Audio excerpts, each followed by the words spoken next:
तो जैसा कि लास्ट एपिसोड में हमने देखा था कि टाई सेक्ट का मास्टर फैंगहान को डीमन प्रिंस टियानजिंग को खत्म करने के लिए इमॉर्टल मैंशन ले गया। वो बंदा फैंगहान की कोल्ड्रन छीनने के फिराक में था, लेकिन फैंगहान ने तो वहाँ जाते साथ ही बाजी पलट के रख दी। उसने टियानजिंग पर हमला करने के बहाने से उसे फॉर्मेशन से आजाद कर दिया, जिसके चलते राइचस सेक्ट के कल्टिवेटर्स ने उसके साथ फाइट करना शुरू कर दी थी। अब फैंगहान इन लोगों से अकेले तो निपट नहीं सकता था और उतने में वहाँ पर उसकी सीनियर किंग शुई पहुँच गयी, लेकिन वो ताई सेक्ट के मास्टर्स को पनिश कर पाई इससे पहले वहाँ पर एंट्री हुई हुआ तियांडो की। अब आगे तो इस एपिसोड की शुरुआत उसी सीन से थी जहाँ पर हुआ तियांडो और किंग शुई आमने सामने थे। वहाँ मौजूद दूसरे सेक्ट के लोग टाई और युवा सेक्ट के मसलों में फंसने नहीं वाले, तो वो लोग फटाफट से वहाँ से रवाना हो जाते हैं। इधर फैंगहान को समझ नहीं आ रहा था कि आखिर हुआ तियांडो यहाँ पर कैसे आ गया। तभी किंग शुई तियांडो से कहने लगे कि सीनियर आप एकदम सही टाइम पर यहाँ आए हो। दरअसल टाई सेक्ट के लोग हमारी युवा सेक्ट के बंदे को बिना किसी अथॉरिटी के मारना चाहते थे। आप युवा सेक्ट के एक्टिंग मास्टर हो, तो आप ही हमारे डिसाइपल के लिए स्टैंड लीजिए। जिस पर हुआ तियांडो कहने लगा कि इस मैटर को मैं ऑलरेडी समझ चुका हूँ। मैं तो यहाँ पर इसलिए आया था ताकि हमारे युवा सेक्ट को टाई सेक्ट और डीमन प्रिंस टियानजिंग के मसले में इंटरफेयर करने से रोक पाऊँ। इसलिए मैं चाहता हूँ कि तुम तीनों मेरे साथ अभी के अभी युवा सेक्ट वापस चलो।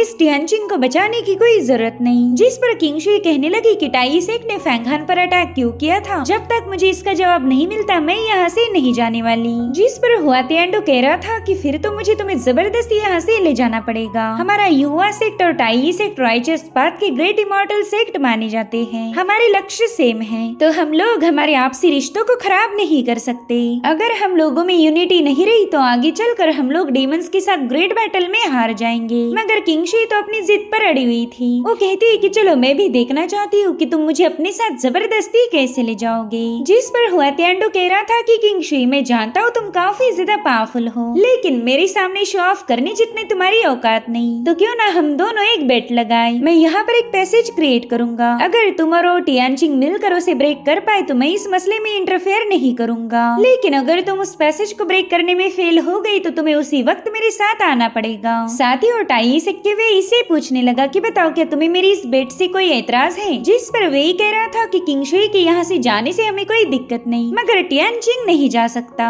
अगर वो गया तो हमारे टाई सेक्ट के डिसाइपल्स की मौत जाया हो जाएगी। जिस पर हुआ तियांडो कहने लगा कि अगर टियानजिंग यहाँ से भागा तो मैं खुद उसे कैप्चर करके तुम्हारी टाई सेक्ट में पहुँचा दूंगा, और फैंगहान के एक्शंस की वजह से टाई सेक्ट का जितना भी नुकसान हुआ उसके बदले में मैं टाई सेक्ट को 1000 जियाजी डिवाइन पिल्स देने के लिए तैयार हूँ। उन पिल्स की वजह से टाई के 1000 डिसाइपल्स का लाइफ स्पैन बढ़ जाएगा। तो वो लोग फटाफट से इस ऑफर को एक्सेप्ट करके पीछे की तरफ हट गए। साथ ही हुआ तियांडो किंग शुई से पूछ रहा था कि बताओ क्या तुम्हें ये शर्त मंजूर है। तो किंग शुई भी तुरंत ही फैंगहान से पूछने लगी कि बताओ क्या तुम इस गुस्से को निगल लोगे। टाई सेक्ट ने तुम्हें जान से मारकर तुम्हारा ट्रेजर छीनने की कोशिश की थी, अगर तुम हाँ बोलो तो हम अभी यहाँ से सेक्ट के लिए रवाना हो जाएंगे। जिस पर फैंगहान कह रहा था कि टाई सेक्ट ने मुझ पर डीमन स्पाई होने का इल्जाम लगाकर ट्रेजर छीनने के लिए मुझे मारने की कोशिश की, तो ये मसला इतनी आसानी से तो हल नहीं होगा। तो आप जो भी फैसला लोगी मैं उसे ही फॉलो करूंगा। जो सुनते साथ ही किंग शुई ने हुआ तियांडो की बेट को एक्सेप्ट कर लिया। तो तियांडो लॉन्गशान से कहता है कि इस मैटर से तुम्हारा कोई लेना देना नहीं, इसलिए तुम यहाँ से चले जाओ। अब लॉन्गशान तो वहाँ पर रुकना चाहती थी, मगर हुआ तियांडो ने उसे जबरदस्ती अपनी एनर्जी में ट्रैप करके युवा सेक्ट भेज दिया।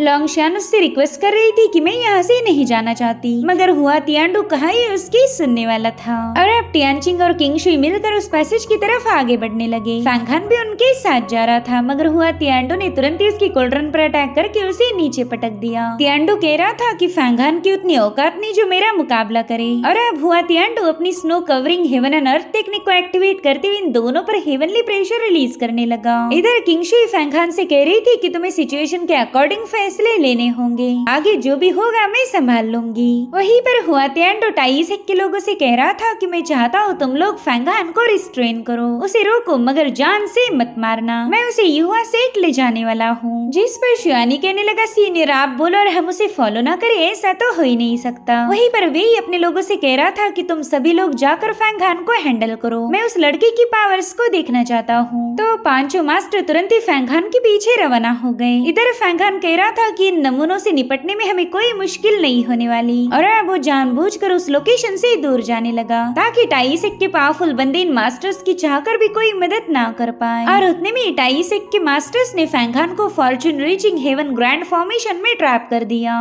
वो लोग उसे अपने ट्रेजर की मदद से सप्रेस करना चाहते थे। इधर टाइसेक के बाकी दो बंदों ने अपना अलग ही प्लान बनाया। वो लोग हुआ तियांडो की मदद करने की आड़ में टियानचिंग और किंग शुई को खत्म करना चाहते थे ताकि हुआ तियांडो को मजबूर होकर ताई सेक्ट ज्वाइन करना पड़ जाए। उन्हें पता है कि एक बार किंग शुई मारी गई तो युवा सेक्ट का मास्टर टियांडो को सेक्ट से दफा कर देगा। इधर टाई सेक्ट के पांचों मास्टर्स कह रहे थे कि इस बंदे की डिफेंसिव एनर्जी तो काफी अजीब है, ऐसी हाई क्वालिटी की एनर्जी इस दुनिया में बहुत ही कम बार पाई जाती। इनफैक्ट हमारे सीनियर शुयानी की ब्लैक सन विंड डिजास्टर भी इसे मार नहीं पाई थी। तो वो लोग डिसाइड करते कि वो फैंगहान को बुरी तरह से घायल करके उसकी कल्टीवेशन मेथड के बारे में जानकारी हासिल करेंगे। इससे हमारी कल्टीवेशन इम्प्रूव होगी और साथ ही साथ उसके डिमोनिक ट्रेजर्स भी हमारे कब्जे में आ जाएंगे। तो इस तरह से इन इवल मास्टर्स ने फैंगहान के खिलाफ काफी तगड़ी प्लानिंग बना ली, मगर फैंगहान तो इनसे 2 कदम आगे था। उसने तुरंत ही यान को वहाँ पर बुला लिया। तो यान अपनी पावरफुल एनर्जी को रिलीज करते उस फॉर्मेशन पर अटैक करना शुरू कर देता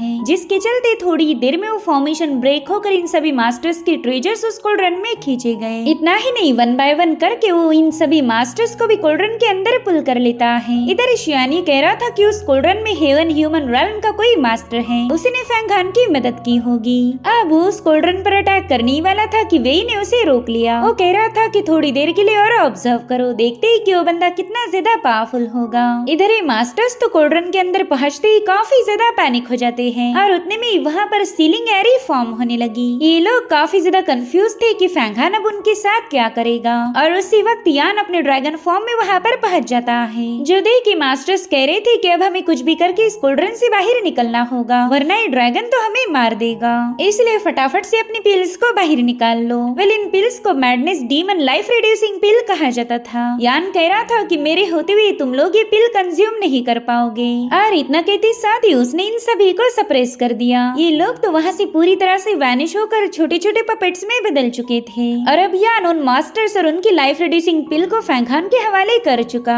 यहाँ पर शाओलिंग भी उसे इस पिल के बारे में पूछने लगी, तो फैंगहान उसे बताने लगा कि टाइसेक के तीनों डिसाइपल्स ने इसी पिल को कंज्यूम करके टियानचिंग का मुकाबला किया था। इन पिल्स को कंज्यूम करने की वजह से हमारी मैजिकल पावर काफी तेजी के साथ इंक्रीज हो सकती, लेकिन इसका एक बैकलैश भी है, ये हमारे लाइफ स्पैन को 100 सालों तक कम कर देगा, इसलिए हम इन पिल्स को बस लाइफ एंड डेथ बैटल में ही यूज कर सकते हैं। और फैंगहान सीधे कोल्ड्रन से बाहर आकर किंग शुई के पास पहुंच गया। वो उसे बता रहा था कि मैंने टाइसेक के पांचों मास्टर को कैप्चर कर लिया है। जो सुनते साथ ही किंग शुई भी उससे इम्प्रेस हो गई, और अब फैंगहान हुआ तियांडो को धमकाते हुए कहने लगा कि जल्दी से हमारे रास्ते से हट जाओ, वरना मैं टाइसेक के इन पांचों मास्टर्स को मार दूंगा। जो सुनते साथ ही हुआ तियांडो अपने हेवनली प्रेशर को हटा देता है।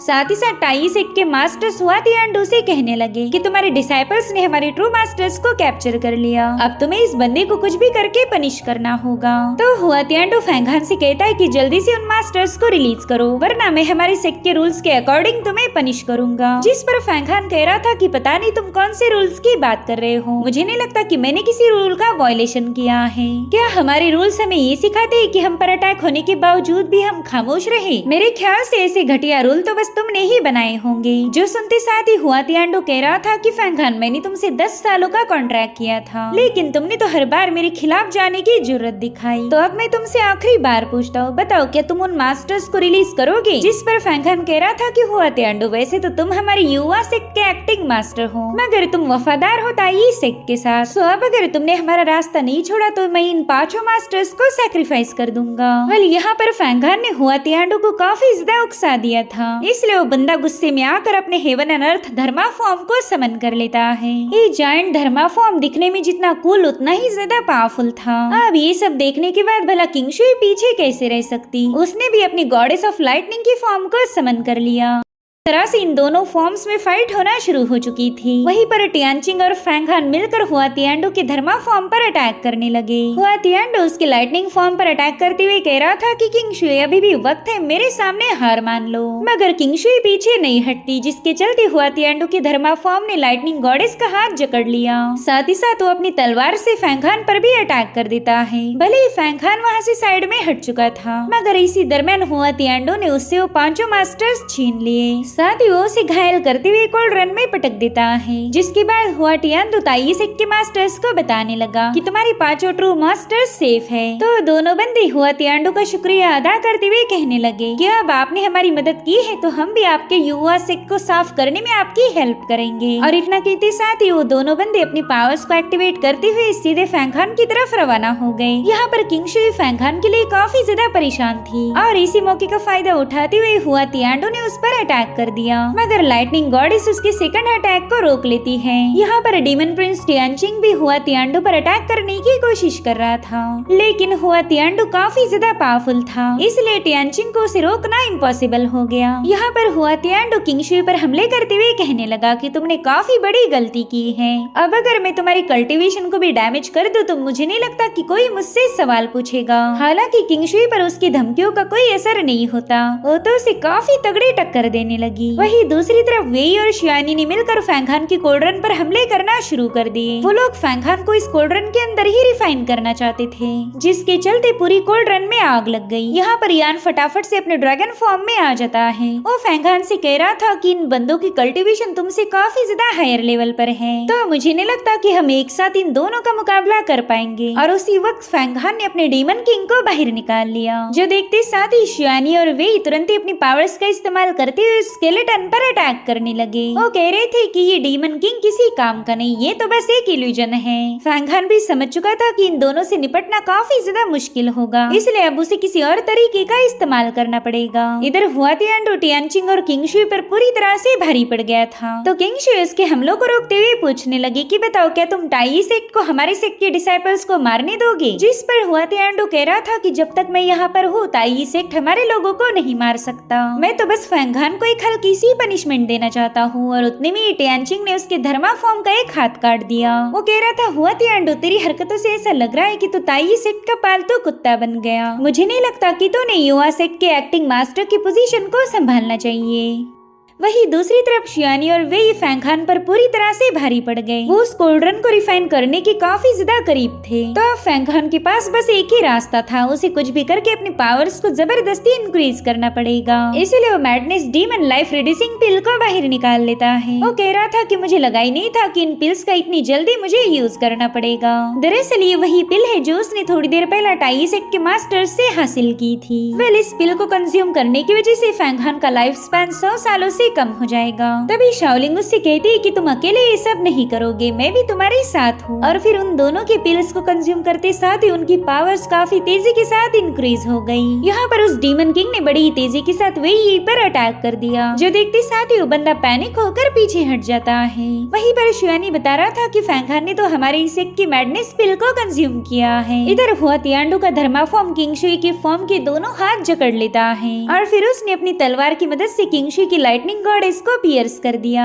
जिसके चलते किंग शुई बुरी तरह से घायल हो चुकी थी। इधर फैंगहान का डीमन किंग उन दोनों बंदों के साथ फाइट कर रहा था, मगर फैंगहान ने नोटिस किया कि उसकी पावर अब धीरे धीरे कम हो रही है। वो कहता है कि सीनियर किंग शुई पूरी तरह से अकेली पड़ गई, मुझे कुछ भी करके उनकी मदद करने जाना पड़ेगा। अगर वो इस मसले में है तो सिर्फ मुझे प्रोटेक्ट करने के लिए, तो मैं उन्हें बिल्कुल भी निराश नहीं करूंगा। इसलिए फैंगहान सीधे इमॉर्टल मैंशन की तरफ रवाना हो गया। अगर वही यहाँ पर नहीं रुका तो ये लोग फाइट ही नहीं करेंगे। सिर्फ यही हुआ तियांडो को डिस्ट्रैक्ट करके किंग शुई को बचाने का आखिरी रास्ता था। और वैसे अगर इस इमॉर्टल मैंशन की बात की जाए तो इसमें एंटर करने वाला कोई भी शख्स जिंदा वापिस नहीं आ पाया। फैंगहान उस मैंशन की तरफ आगे बढ़ते हुए कह रहा था कि चाहे यहाँ पर जाने के बाद मुझे मौत ही क्यों ना मिल जाए, मुझे उससे कोई गम नहीं होगा। तुम्हारी जैसे घटिया लोगों के हाथों मरने से बेहतर होगा कि मैं खुद की ही जान ले लूं। और अब फैंग खान जैसे उस मेंशन के पास पहुंचा, वहाँ का बैरियर एक्टिवेट हो जाता है। उसने फैंग खान की कोल्ड्रन पर अटैक करना शुरू कर दिए थे, जो देखते साथ ही हुआ तियांडो और किंग शुई ने अपनी फाइट को रोक लिया। वहीं पर हुआ तियांडो को समझ आ गया था कि टाई सेक्ट के लोगों ने फैंग खान को मारने की कोशिश की होगी, इसी वजह से तो ये बंदा मेंशन में जाने की फिराक में है। और उतने में इमॉर्टल मेंशन की भयानक ऑरा उस पूरी जगह में फैलने लगी। तो ये सभी लोग अपनी अपनी डिफेंसिव पावर का इस्तेमाल करते हुए इस ऑरा से खुद को बचाने लगे। वहीं पर हुआ तियांडो कह रहा था कि फैंग खान यहाँ पर मर नहीं सकता, तो फैंग खान को बचाने के लिए उसने अपने धर्मा फॉर्म को आगे भेज दिया। यहाँ पर उस धर्मा फॉर्म ने पानो ग्रेट स्ट्रेंथ को कंबाइन करना शुरू कर दिया था, जिसके चलते फैंग खान की कोल्ड्रन थोड़ी बहुत स्टेबल हो गई। मगर अब फॉर्मेशन के बैकलैशेस और भी ज्यादा खतरनाक हो चुके थे, जिससे तो पूरा इलाका काफी तेजी के साथ शेक होने लगा। यहाँ पर हुआ तियांडो ने अपने 5 एलिमेंट अल्टीमेट ट्रांसफॉर्मेशन का यूज किया, और वहीं पर किंग शुई भी इमॉर्टल थंडर का यूज कर रही थी, ताकि ये दोनों मिलकर फैंग खान को बचा पाए। अब यहाँ पर किंग शुई टियानचिंग से कहने लगी कि हम दोनों के रास्ते अलग हैं, इमॉर्टल्स और डीमन कभी एक नहीं हो सकते, इसलिए मैं चाहती हूँ कि तुम जल्दी से यहाँ से चले जाओ। अब यहाँ पर टियानचिंग उसे छोड़कर जाना नहीं चाहता था, मगर किंग शुई की जिद के सामने उसे हार माननी पड़ गई। मगर उसने वहाँ से जाने से पहले हुआ तियांडो से वादा किया था कि वो आज की जलीलियत का बदला जरूर लेगा। इधर फैंग खान की कोल्ड्रन में कई सारे क्रैक्स पड़ने लगे। फैंग खान को भी इसमें तकलीफ हो रही थी। वो यान को बताता है कि अब मैं इसे और ज्यादा होल्ड नहीं कर सकता, तो यान उसे बताता है कि बस थोड़ी देर के लिए होल्ड करो, तब तक मैं येलो स्प्रिंग वाटर का इस्तेमाल करके इस एनर्जी को ब्लॉक कर दूंगा। और इतना कहते साथ ही यान उस कोल्ड्रन से बाहर आ गया। उस ड्रैगन को वहाँ देखते साथ ही ये सभी लोग काफी ज्यादा हैरान थे। जो राज फैंग खान काफी दिनों से छुपाता आ रहा था, अब उससे पर्दा हट चुका है। हुआ तियांडो कहता है कि वह तुम्हारे पास तो डॉमेन ड्रैगन पिक्चर था। इधर ड्रैगन यान ने देखा कि वो फॉर्मेशन कोल्ड्रन को डिस्ट्रॉय करने की काफी ज्यादा करीब है, तो उसने फटाफट से अपनी येलो स्प्रिंग वाटर का इस्तेमाल करते हुए इस फॉर्मेशन को शांत कर दिया। बस थोड़ी देर में वहाँ पर सब कुछ शांत हो जाता है। यहाँ पर किंग शुई काफी ज्यादा हैरान थी कि उसके जूनियर फैंग खान के पास इस दुनिया का सबसे पावरफुल ट्रेजर है। वहीं पर हुआ तियांडो और उसका लाइटनिंग गॉडेस का फॉर्म भी अपने आप वैनिश हो गए, क्योंकि इन्होंने अपनी जंग को रोक दिया था। और अब यहाँ पर किंग शुई हुआ तियांडो से कहने लगी कि तुमने टाई सेक्ट के साथ फोर्सेस ज्वाइन करके फैंग खान को मौत की कगार पर भेज दिया। वो जिंदा है या मर चुका इसके बारे में मुझे भी कोई आइडिया नहीं, क्योंकि फैंग खान यहाँ से गायब हो चुका है। इसलिए अब तुम ये सोचो कि मैं फैंग खान का बदला कैसे लूंगी। जिस पर हुआ तियांडो कह रहा था कि तुमने देखा नहीं क्या, मैंने भी फैंग खान की मदद की थी।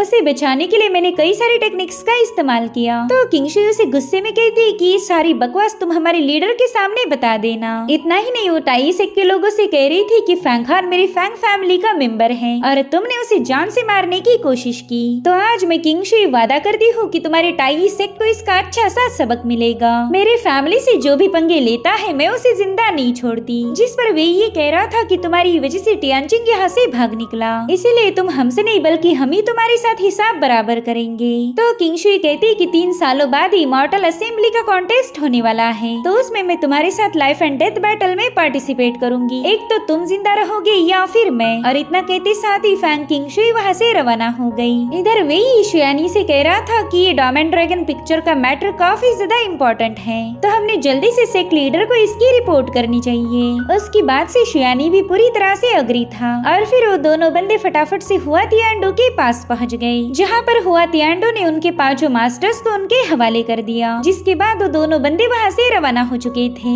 यहाँ पर हुआ तियांडो काफी देर तक उस मैंशन को घूरने लगा। उसे पता था कि फैंग खान की मौत इतनी आसानी से तो नहीं होगी, इसलिए वो भी वहाँ से रिलैक्स होकर युवा सेक्ट की तरफ रवाना हो गया। और इसी के साथ एपिसोड यहीं पर एंड हो जाता है। Thank you so much for watching. Bye bye, take care.